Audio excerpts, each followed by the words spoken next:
For someone who owns a rental property in Woodstock, Georgia, what exactly is landlord insurance and how is it different from a standard homeowner's policy? A landlord policy is going to be almost exactly like a regular home insurance policy, except it's going to cover you for extra things because you don't live in the home full time. You rent it out to other people. So you're going to have extra coverage, especially when there's higher liability with someone else living in something that you own. What coverages are typically included in a landlord policy in Woodstock, Georgia? You're going to have the liability. You're going to have the, medical coverage if anybody gets hurt. Loss of use, specifically with landlord policies, it's also going to cover you for fair rental income. So if you can't rent it out because of a loss, you have coverage there. You have coverage for burglary and vandalism if anything happens from tenants specifically. But you're going to have the same, you will have personal property coverage even though you don't live in there. And then there's a bunch of additional coverages you can add specifically for any scenario that comes up. How do you determine the right dwelling limit for a rental home in Woodstock? With us at the Larson Group, we're going to talk to you all about specifically when it was built, how it was built, the roof age, condition it's in, stuff like that, how often you're going to rent it out, if there's been any renovations in it. So we're going to interrogate you to figure out the best way to cover your home. What are the most common coverage gaps you see with a landlord's policy in Woodstock, Georgia? I think the lack of liability.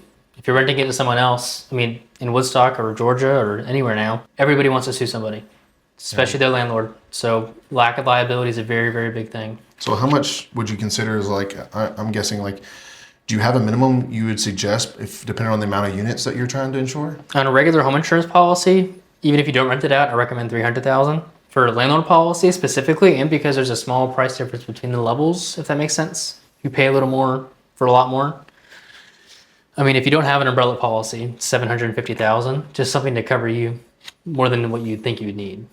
Do you recommend depending on the amount of units though? Say they have two, how much per unit do you think? Yeah, but personally, I think if you have more than one property you're renting out, an umbrella policy for millions is okay.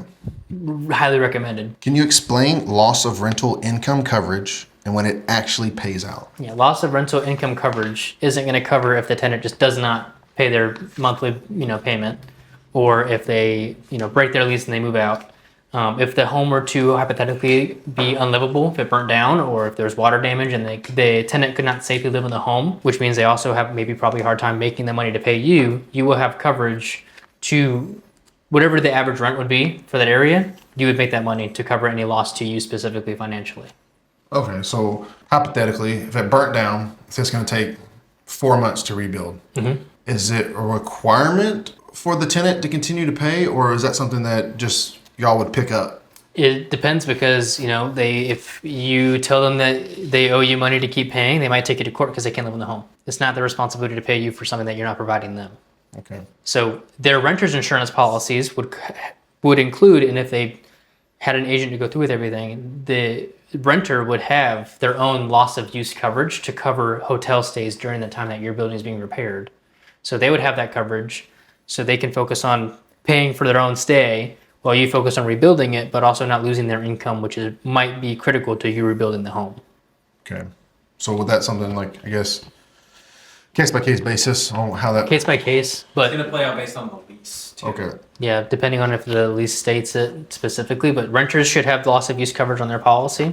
You have fair rental, so that way you don't have to worry about them paying. Speaking of lease, I guess if somebody comes in needing this, do you suggest them bringing in their current lease contracts or how they're structured?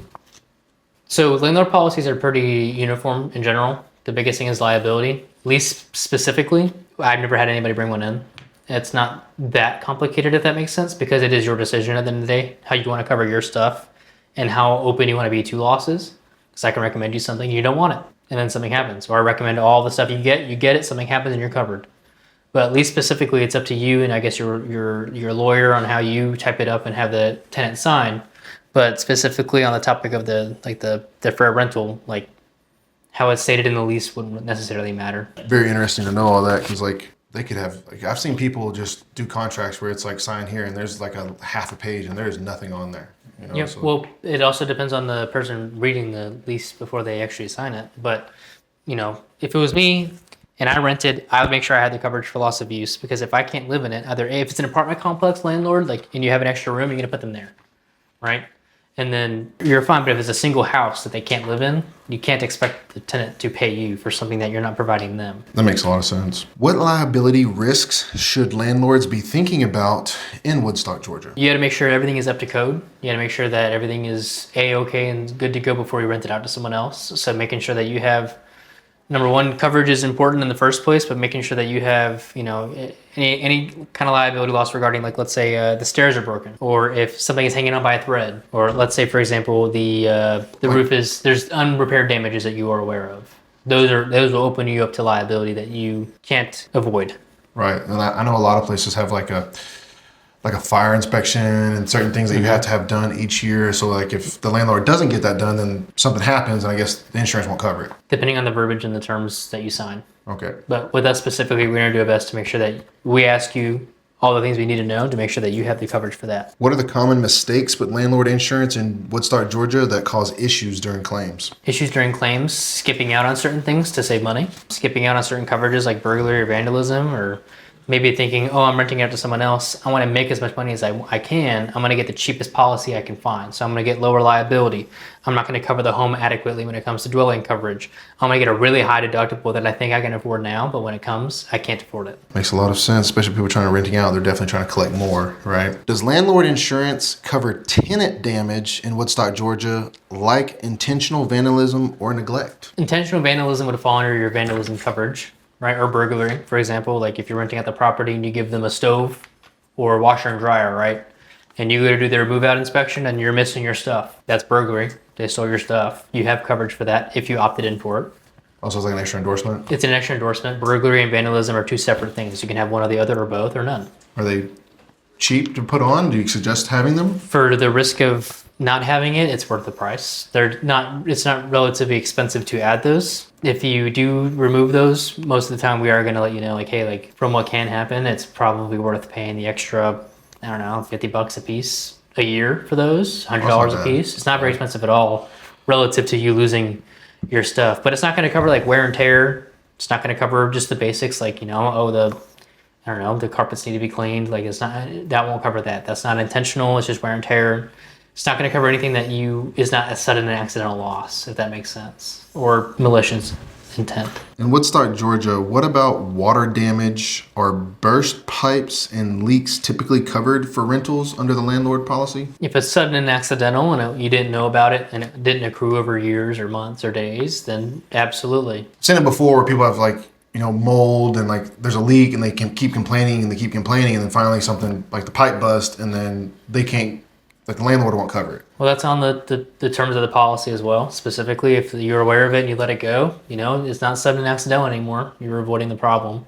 But if a pipe bursts, absolutely. It's just like regular home insurance. If you have a problem, insurance is there to help you as long as it's being done the right way. So I guess it goes back to just making sure you maintain the property correctly. Exactly. You don't want any accidents for no reason. So whatever you can do to maintain it. If somebody owns multiple rental properties, like say like they're on different like locations and like how should they structure their insurance? Number one, if you own multiple, you should have an umbrella policy. You need to make sure that all of your policies coincide with relatively the same limits to make sure it's easy to understand and remember. And you're keeping track of what deductibles you have where. Oh, that is a good thing. What coverage you're missing in certain states. So you got a beach rental and you opted out of the wind and hail coverage because it was so expensive. You don't want to mix that up or miss out on certain things, but making sure, number one, if you can try to aim to get it all under the same roof, make it easy to understand and easy to manage. One guy or gal you got to talk to and, make sure you have your ducks in a row there, but also making sure that you're not spreading yourself, too open to liability losses. So if you have multiple, increasing your liability and making sure that all the properties are listed under that policy specifically as well. What about like bundling? Is each one, I guess each physical location would be considered a different policy, right? Yeah, absolutely. Each one will add on to the other ones. Yeah, so then it really would be helpful just to have the same agent for all of them then. Mm-hmm. Yeah. More the merrier. Obviously, auto and home are the big ones, but anything you branch off of, you're going to get discounts on top of. They stack. You don't get a one-time thing. The more you have, the merrier. If you have somebody come in for landlord insurance here in Woodstock, do you recommend having them require tenants to carry renter's insurance?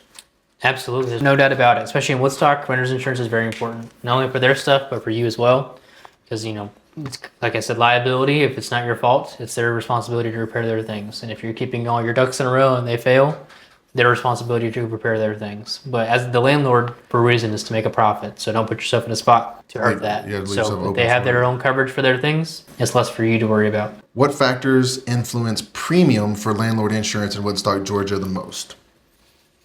The type of the house it is, if it's up to date, if it's not up to date, if it's, if you still have wiring from 1901 in there, or, piping or tubes or anything running through the house that's old and out of date and possibly going to cause a claim. If it's, not maintained, the roof is damaged, size of the house, how small the house is, where the house is. What's the biggest claim prevention advice you could give to landlords in Woodstock, Georgia?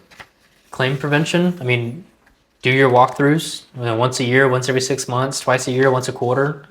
Make sure that everything's up to date. Make sure that you don't have broken stairs. Make sure that the deck's not falling apart, the railing's not loose. Anything that you can see that someone would try to sue you for is closed. It's the I best guess thing you just can do. maintaining the property is like one of the biggest things you can. Maintain the property. Keep an eye on it. Don't just be a fly on the wall landlord. Like, just make sure that you're involved in making sure that it is your property at the end of the day. It's not just a profit; it's an asset. Who can they call to get landlord insurance in Woodstock, Georgia, and why? They can call the Larson Group for their rental property, their landlord policies, anything they need regarding their rentals. If it's a condo, if it's a home, if it's an apartment, we have coverage for it. So you call us, 10 minutes, 20 minutes, we're done.